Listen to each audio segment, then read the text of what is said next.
දැන් අපි කිව්වේ මරණය ගැනනේ. දැන් අද ශෝකය ගැන. So we are in this section on getting more detailed information about the Four Noble Truths.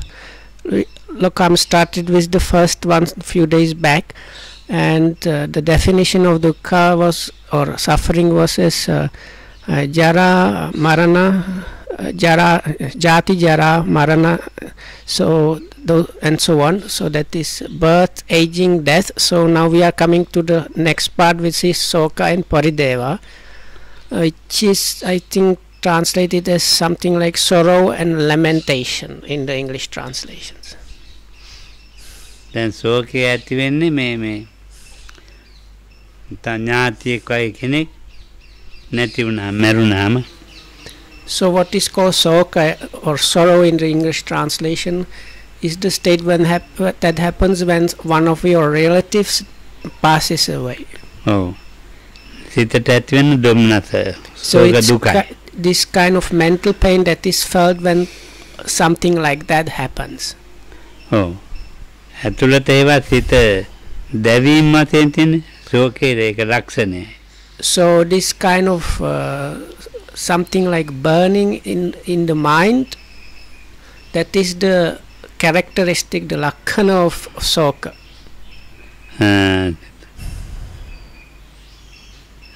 සිත ශෝකේ කෘත්‍යයක් තියෙනවා. So the taste or the functionality there is the sorrowing. Oh, සිත දැවීම, සිත සිතා ඒ අනුව දිගටම හිතීම. And it is a kind of being stuck in that, staying within that also. It's part of දිගටම පවත්වනවා. So it's like establishing on itself and going on. ඒකට අනුව සෝචන. ශෝකයේ පිටිපන්දව එතකොට මේ ඒ අරමුණේ සිත පවත්වාගෙන ඉඳීම ඒක පච්චුපට්ඨානය.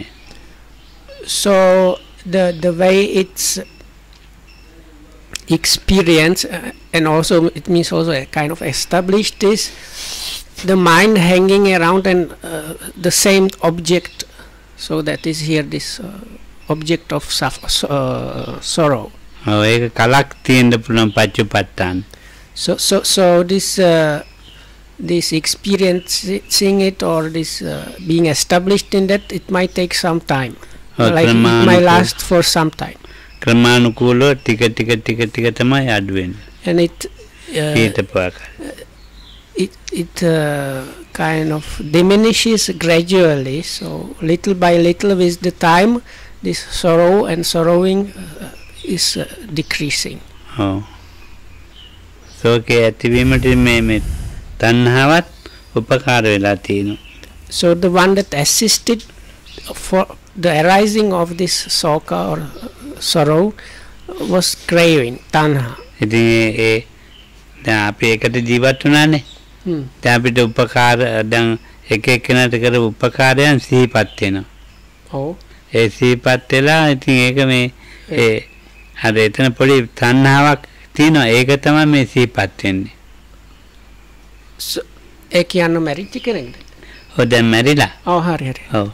So now like when we are sorrowing, then we are kind of usually remembering the person and the things that the person did for us or told us, and so but within those things, when the person was helping us, there is some kind of craving associated with that. So that is the craving that is creating the sorrow there. Oh, හැබැයි තියෙන අපේ or helping the sorrow. තණ්හාවගේ ගතිය පේන්නේ නැහැ අර ශෝකයේ බලවත් නිසා. But this craving itself is not obvious.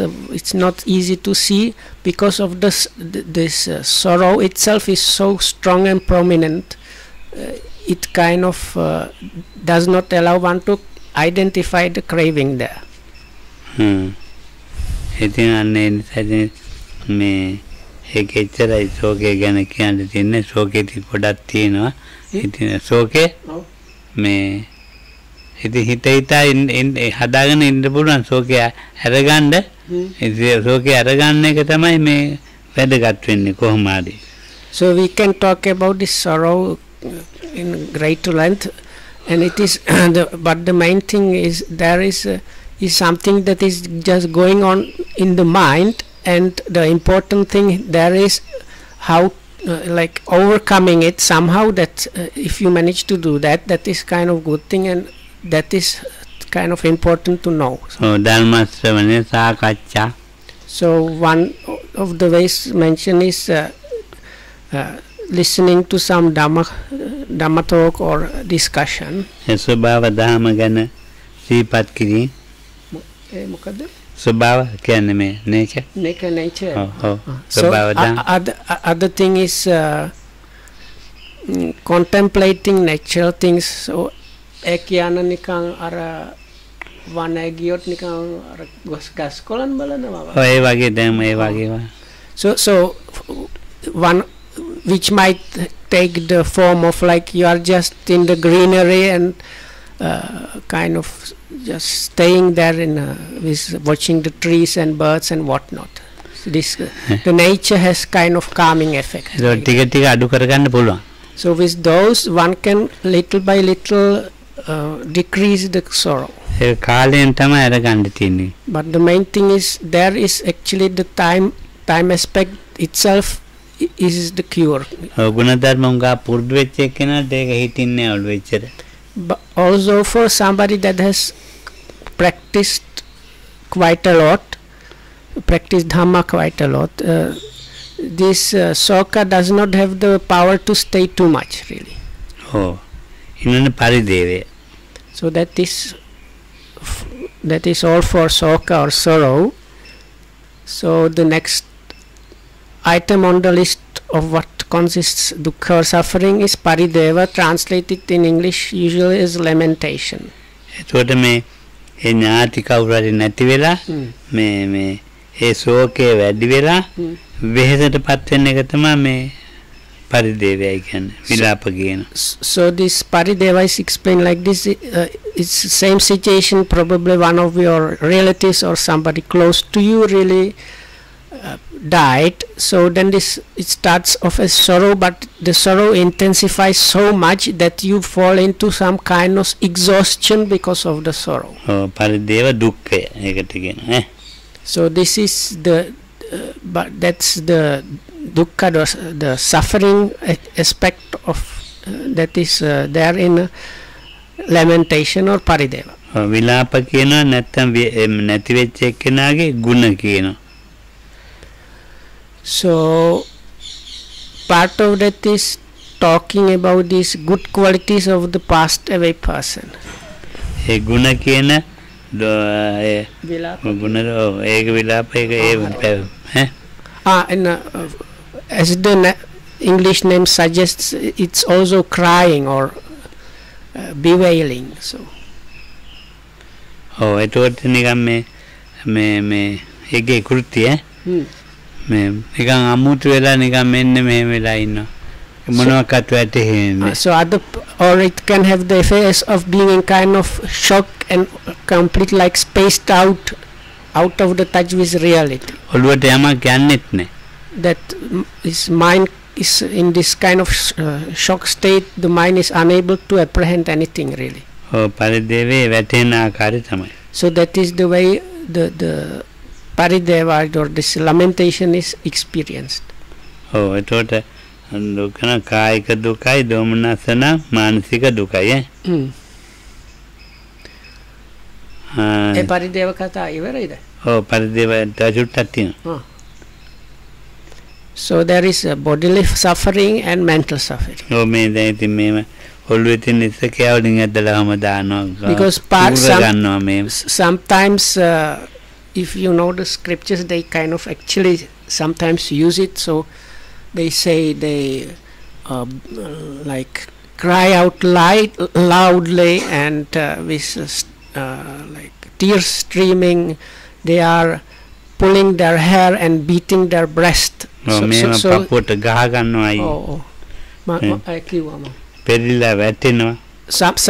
they are falling on the ground. උඩු බැලිය අතර වැටෙනවා. Huh? ඔම මේ අතර වැටිලා. Yeah, or like sometimes they ඊට පස්සේ like in the ego spread position. ඊනට විසානු බව කරනවා. Sometimes they can consciousness. We can for poison drink. Sometimes. තමම Sometimes it can lead up to. මමලාගල් මම විස බීලා මැරෙනවා. Hey. Come on. ඒක තමයි ඒක පරිදේවේ හැටි. So if you are stricken by this, what is parideva, this what they call lamentation, it can be so strong that the people actually try to commit suicide because they cannot bear up the pain. ඊනට බෙල්ල වැල දා ගන්න. So like the things mentioned there is like drinking poison or hanging oneself. ගින්නට පනිනවා. Or jumping into fire. මානසික දුක ඉහෙලන්න බැරි නිසා. So this like extreme behavior of trying to end up one's life is a result of this unbearable mental suffering brought by this parideva. So it can get so extreme the people cannot bear up, and that's why they try to somehow finish off their lives. So that means one has fallen into complete moha, that's called delusion. So it's completely deluded at that point. So the last one is called upayasa. I think translated in English is despair. Yeah.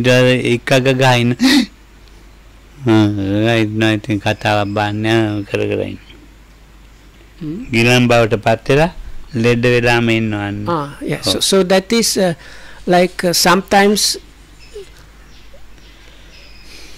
you become like sick because of this mental pain. So then you are just lying on the bed, not able to do really anything. So when that's the upayasa. So in English translated as despair.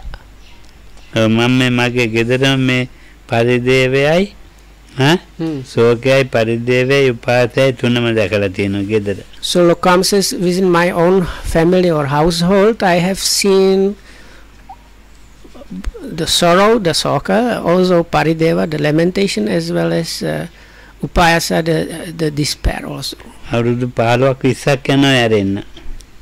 And it took like 15-20 years for it to kind of diminish or become a bit not so terrible.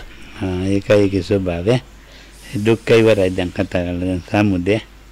So now this was all pertaining to dukkha or the truth of suffering. So now we are getting to the next one, that is the truth of samudaya or so called origination. සමුදය ඉතින් මේ කියන්නේ තණ්හාවට කියන නමක් තමයි. තෘෂ්ණා තණ්හාවට කියන නම. So in other words, in the scriptures is even like the Buddha states that what is meant by this origination is actually tanha or craving. Rupa tanna, saddha tanna, gandha tanna, rasa tanna, pottabha tanna. So you can crave objects of senses. Now here it's all the 6 senses. So craving sights, craving sounds, craving odors, craving tastes, craving bodily contact or tactiles, and craving thoughts or ideas. ඉතින් මේ තණ්හාව මේ සංයුත්ත නිකායේ තියෙන 108ක් තියෙනවා. So but there are different classifications of cravings. So in one of these classifications you can get to number 108. මේක මතකද දමලා කිතර? ඒක මේ රූප තණ්හා, සද්ද තණ්හා ඒ අය තුනෙන් වැඩි කරන්න පුළුවන්. ඒ ටික තමයි මම කිව්වේ සූත්‍රේ. සංයුත්ත නිකායේ තියෙන්නේ.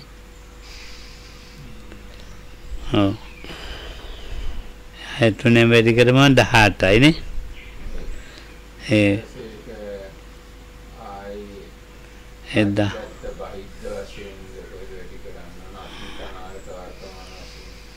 ඔව් මේකේ තියෙනවා ඒ ටික. ඔව් 108 එතකොට මේ ඒක තුනෙන් වැඩි කරනවා කාම තණ්හා භව තණ්හා විභව තණ්හා වලින් ඔව් එනිට රූප ශබ්ද ගන්ධ රස කොට ඒක කාම තණ්හා භව තණ්හා විභව තණ්හා තුනෙන් වැඩි කරනවා 18යි. So it can be then the other way of classifying not by the objects of the senses, it can be craving sensuality or enjoyment of the senses, craving existence and craving non-existence. So then by combining those you can get like 18 different cravings. So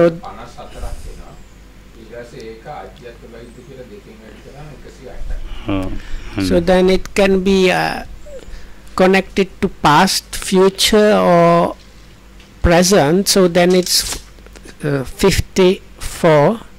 So then it can be related to internal and external things, so then it becomes 108. රූපේ කාමාස්වාදයේ වශයෙන් ඇති වෙන තෘෂ්ණාව රූපේ කාම තණ්හාවයි කියලා කියනවා. රූපේ දැක කාමාස්වාද වශයෙන් ඇති වෙන තෘෂ්ණාව එතකොට ඒකට කියනවා කාම තණ්හාවයි කියලා. So then if we consider, let's say we consider the craving sights or forms, that is objects of seeing. So now if there is some kind of craving connected to gratification or the good side of the sight, so that is what is called the kama tanha or sensual craving in connection with the form or sight. නිත්‍යයි දුවයි සාස්වතයි කියලා මේ ඒ අරමුණෙන් වැඩි වෙනවා. ඒකට ඒකට කියන මේ භව තණ්හාවයි කියලා. So the bhava tanha, the craving existence, is there if in connection with the object of the seeing, that is for like let's say sight, the craving the part that wants the lasting or continuance or even permanence there, so that is what is called craving existence. රූපාරම්මනේ මේ භවයෙන් පසු අවසන් කියලා ගන්නකොට මේ ඊට පස්සේ ඇති වෙන්නේ නැහැ කියලා ඒ උච්ඡේද දිට්ඨිය ඒකට විභව තණ්හාවයි. මෙහෙ රූප කියන්න ශරීරද? ඔව් ශරීරය. So I have to make a correction. So this I was saying it is the object of the eye or seeing, so what was meant was the physical body. So this getting gratification from the physical body is the sensual craving. This idea of lasting permanence also, that's the craving existence, and the idea connected with the nihilistic or materialistic view that after that this is all ending. So that kind of craving is called the craving non-existence there. එනට අජාත්තික තියෙනවනේ. රූපාදී අරමුණු සහි තෘෂ්ණා උපදින බව නැවත නැවත ඉපදී බැසගෙන ඉඳීම, ඒකට තමයි මේ අජාත්තික ආයතනය කියලා කියන්නේ. ආය කියන්නේ රූපේ අපේ තියෙනනේ. ඔව් ශරීරද? ඔව් රූපාදී ආදී රූප ශබ්දේ ඒ රූප ශබ්දේ ටිකේ තියෙනනේ. ඔව් ඒක තෘෂ්ණාවෙන් උපදින බව නැවත නැවත ඉපදී බැසගෙන සිටීම. හරික දන්නේ නැහැ. ඒ විදිහට ඉන්න එක තමයි මේ අජාත්තික ආයතනයයි කියන්නේ. So this idea that is with the seeing, hearing and so on, this like staying there in the way I understand it is I don't know if I'm correct. So what I understood was like is the kind of notion of wanting to be there and experience those senses is what is called the internal, so-called internal there, ඔව්. being established or steep in those. බාහිර ආයතනය කියලා එකක් තියෙනවනේ. චක්කේ බාහිර ආයක් තියෙනවනේ. ඒ කියන්නේ චක්කු විඥානාදී විඥාන සයයි තෘෂ්ණාව උපදින බව. නැවත ඉපදීමෙන් එහි බැසගෙන ඉඳීම. ඒක ගැන නැවතත් අපි විඥානය ගැන හටගත්ත විඥානය ගැන දැන් ඇහෙන් කනේ මොකක් හරි කරන්නේ ඒ ගැන හිතන්න පුරුදු වෙනවා. So the external there, if I understand correctly, is with the actual objects of the senses here. So this idea of like experience those so-called external objects again and again, so being steeped or craving the continued existence, the continued experiencing of those external objects of the senses, that is what's the external there. ඉතලා අධ්‍යාත්මික ආයතන හටගත්තා. ඒ හටගත් අධ්‍යාත්මික ආයතනේ ඒක මේ මර ගහක හරි මොකක් හරි ඒකෙන් හටගත්තේ. ඒක ජීවත් වෙනවා. So once this something was produced in this internal sense basis, then there is some kind of living in those. රැඳී සිටින බව. Like maintenance of existence or maintenance of the experiencing there. එතකොට බාහිර ආයතනේ බාහිර ආයතන. ඉතින් විඥානයක් තියෙන හයක්. ඔව්. චක්කු සම්පස්සජ. වේදනා ආදීන් රූප සංඥා ඒව සංචේතන. එතකොට දැන් මේ චක්කු සම්පස්සජ වේදනා රූප සංඥා රූප සංචේතන ඒ විදිහට ඒක යන විතක්ක ඒ ටික තමයි මේ විඥාන චක්කය කියන්නේ. නැවත යතිවි රැඳී පවත්න ආයුරු ඒකෙම ජීවත් වෙනවා. ඒක තමයි අපේ ජීවිතේ. So anyway, so if we consider the seeing, so ආයි කියන්න. ඇයෙන් ගත්ත පස්සයක්. ඒක ගත හැබැයි මට අර්ථයක් ටිකක් නැහැ. Anyway, so when there is a contact with in the eye and the object of the eye, there happens like sense impingement in the eye. So from that there is a kind of feeling or experiencing of that sense impingement of the seen object, and together with that what starts arising is the perception born out of that, and intention and possible some other other mental concomitants. So what is also produced there is this eye consciousness. So this continuation and living in that, it was what like this does not happen only with the eye but also with the ears, nose and so on, with all the six senses. So this just combination of these always arising and staying with experiencing, that is what we call alive. ඒක තව සැරයක් මම කියන්නේ. ඔව් හරි. දැන් අපේ මේ විඥානයක් හැදෙන්න ඉස්සෙල්ලා ඔව්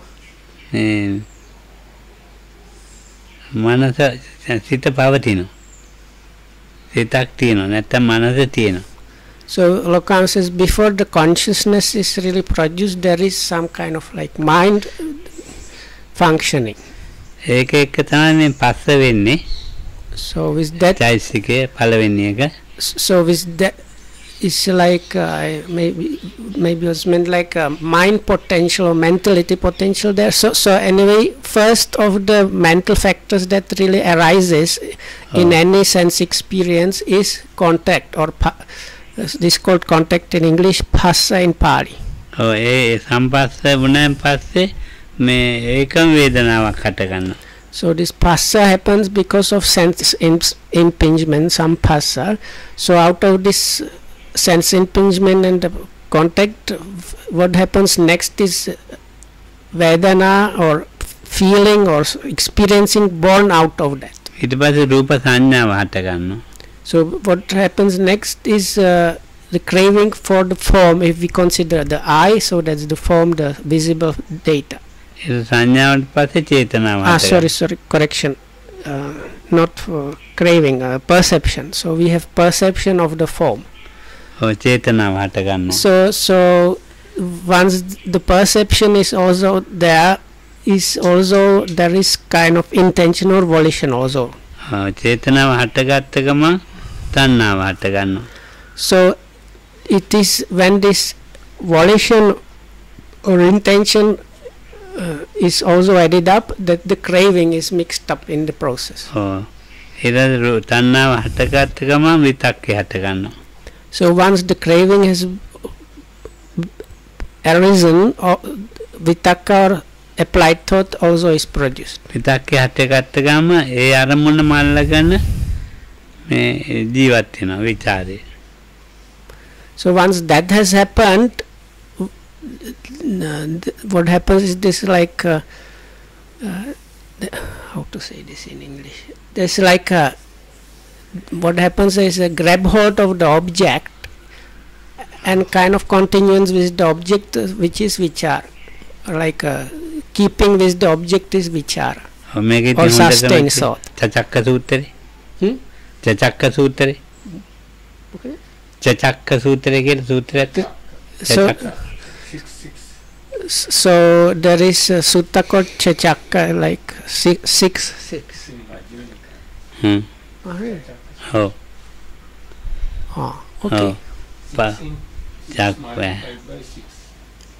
Okay. Okay. ඊට විඥානේ දැන් පස්සය වේදනාව සංඥාව චේතනාව තණ්හාව විතක්කය විචාරය එතකොට තෘෂ්ණාව දැන් හරි. So then you have the whole thing already there. Contact, phassa, vedana, sanya, chetana, tanha. So then vitakka and vichara. So that's contact, feeling, perception, volition, craving, applied thought and sustained thought. And then it's bundled up with vijnana or consciousness. So anyway, that's all for the pertaining to the truth of origination. Now there comes some explanation about the Nirodha Satya, or the truth of Nirodha or non-arising, cessation or non-arising. පුනබ්බවේ නැවත ඇති කරන මේ තෘෂ්ණාව. පුනබ්බව නැවත ඇති කරන තෘෂ්ණාවක් තියෙනවා. So now the craving, what the craving is like helping to do or producing is this production of this renewal of existence. Punabhava. නැවත ඇති කරන පුනබ්බවේ නැවත ඇති කරන තෘෂ්ණාව නැති කරලා දාන එක තමයි. So this nirodha is what is called when this craving that is producing this renewal of existence is being completely like stopped and eradicated. So that is what is called nirodha. ඒක වෙන්නේ දැඩි කොට ගත්ත නිසා. නිරෝධය ඇති වෙන්නේ නැත්තේ. එතකොට දැඩි කොට අරන් තියෙනවා. ඒකට කියන උපාදානයි කියලා. So this why this process is happening, because there is this very strong holding on to something, or in other words clinging. So this clinging is kind of creating always momentum for this renewal existence. And that prevents this nirodha from happening. නිරෝධය කියා දෙන්න අමාරු එක. So it's or not prevents, but it's like the opposite force or something like that. So Lokahamadu says anyway this nirodha is quite difficult to explain here. නැහැ කිව්වත් වැරදි. because and it is double problem because of differences in languages. So anyway, so if we say nirodha or so-called cessation means like non-existence, or there is, it's not there. If we say it's not there, that gives you a wrong idea. නැති වුණා නම් මලා වගේ. නැති වුණා කිව්වහම ඒක මැරුණා වගේ. ආයෙ වෙන තැනක තියෙන්න පුළුවන්. So because if you say it's not there, it's like it has died, but that can mean it has it can be somewhere else. ඔව් දැන් අපි කියමුකෝ මේ පොත නැති වුණා. Oh. ඒක නැති වුණා මේ මෙතන නැහැ. වෙන තැනක තියෙනවා ඒක. So or you can actually even translate it just got lost. ඉතින් නැති වුණා කියන එක කිව්වොත් නිරෝධයට නැහැයි කියලා. ඒක ඒ වචනේ හරිය නැහැ කියන්නේ. So comes as if you say it's not there, or it can mean like it is lost. So if you take it with the book, so the book is not here or not there, it is lost, but that means it is actually somewhere else. So that's why the saying like non-existence or not being there is a wrong translation for nirodha. Oh, mala. Oh. Mala nang ay punabhawayak තියෙනවා. So now also with the death, there is normally happening is this renewal of existence, or in a very gross way there is like reincarnation ki what kamane. It's like rebirth happening anyway, or reincarnation if you like. I don't like this translation too much, but that's the limits of the language. Malanang iting me tago hari inno. So even though the death has happened here, in a way there is the kind of like, because of that being there is some other being arisen somewhere else and living. Oh, I think meruna canna be. So because of that, even Lokams is like trying to explain why the word like died is not good translation for nirodha. එතකොට නිරෝධයට වෙලා තියෙන්නේ මේ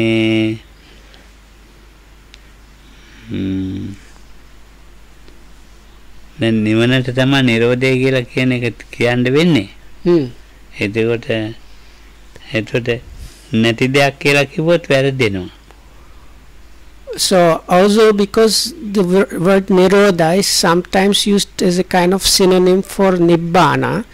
So if you say it's like non-existence, or I don't know, probably non-existence is the best English translation we can get, or something not existing, so then it also gives you like wrong idea, because that would kind of suggest there is no nibbana, something like that. So like thinking about the nirodha is some like non-existence or nothing being there, or not being there is also a wrong way of going about those things.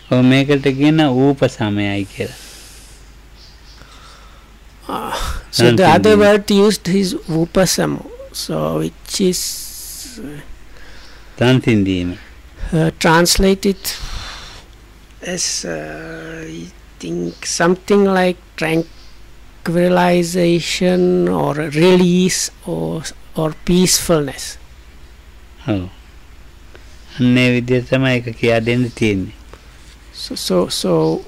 So that way, like explaining in that way is better than like saying there is nothing. So once one of the once Venerable Rerukani Chanda Vimala, that was this very prominent and well-known Sinhalese monk, that was one of Lokohamru's teachers, which was by many considered an Arahat actually. So Lokam says once he explained this to me by using this pair of spectacles as an example. හාමුදුරන්ගේ මේ උගාක් කල් දාපු කන්නඩියක් තිබුණා. So there was a pair of spectacles that this monk used to have, like had for a long time before he explained this to Lokam. ඒ කන්නඩිය තමයි ඊළඟට හාමුදුරුවෝ මේ පොත් ලිව පෑනක් තිබුණා. So he had this pair of spectacles, and one pen he used to write his books. මම ඒව අහන්නේ පෑනයි කන්නඩිය නේ. මම ඒව පෑන එහෙම කොහෙද දාන්නේ පෑන? So that once I asked him, "Oh, where is your usual pen?" ඉතින් මේ නැති වෙලානේ දැන් පෑන. Because it seemed like the pen was not there, it got lost or something. නැතිවීම කියන්නේ කොහේ හරි ඒක උන්නාන්ත කෙනෙක් හිටියේ නායකයන් බලාගන්න ඒ උන්නාන්සේ අරන් ගිහිල්ලා. තරුණ හාන්නමක් හිටියා හාන්වන්ට ගිලම්පතේම දෙන්න. ඒක ඒ උන්නාන්සේ ඒක අරන් ගිහිල්ලා. පෑනයි කන්නඩියට. So there was one younger monk that used to like look after this monk, bring him his like evening some like refreshment or something, but ලොකු හාමුදුරුවෝ කිව්වද? මම යහවේ පෑන කෝ කියලා. ඔව් ඉතින් අර පොඩි හාමුදුරුවෝ ගත්තේ මොකද? එතකොට මේ ඒක නැති වෙලා කිව්වා හාමුදුරුවෝ. So probably this small monk has like kind of taken it somewhere else, but this monk just said, "Oh, it got lost, it's not there." හොරගම් කළා කියලා. He didn't say it was stolen. The chief monk did not say it was stolen. එහෙනම් මං කියවන එක කවුරු හරි හොරගම් කරන්න ඇති කියලා. So then Lokhamdru said, so Lokam is now saying, I told him that somebody must have stolen it. ඊට පස්සේ නායක මේ මං යව නායකහන්නේ දැන් ඉතින් ඒ පෑන ගැන ඉතින් මුගක් කල් පොත් ලිවපේ මොකද ඒ ගැන හිතෙන්නේ කියලා. So then Lokhamdru asked this chief monk, this venerable Chanda Vimala, because the pen was kind of like one of the features of that monk. He used, anywhere when you saw him writing, he was using that particular pen. So Lokam asked him, so Bante, what ideas do you have in connection with this pen now? ඒක නැති කාලේ විදියට හිතන්නේ. නැති කාලේ විදියට. So he says, the ideas I have it, or the way I how to say, the mind, I don't know how to say it in English in few words. So so he said, like the time where I didn't have it. නැති කාලේ තිබුණේ. නැති කාලයක් තිබුණානේ පෑන. So that means like at one point this monk didn't have that pen. මටත් ඒ වෙලේ යැසරුනේ. So then that time I kind of finally understood a bit. So ඒ නැති කාලේ තියෙන විදියට හිතන්නේ කොහොමද? So then the question is how to think about things the way we used to think about those things when we haven't even experienced them. ඒ නිරෝධය කිව්වේ.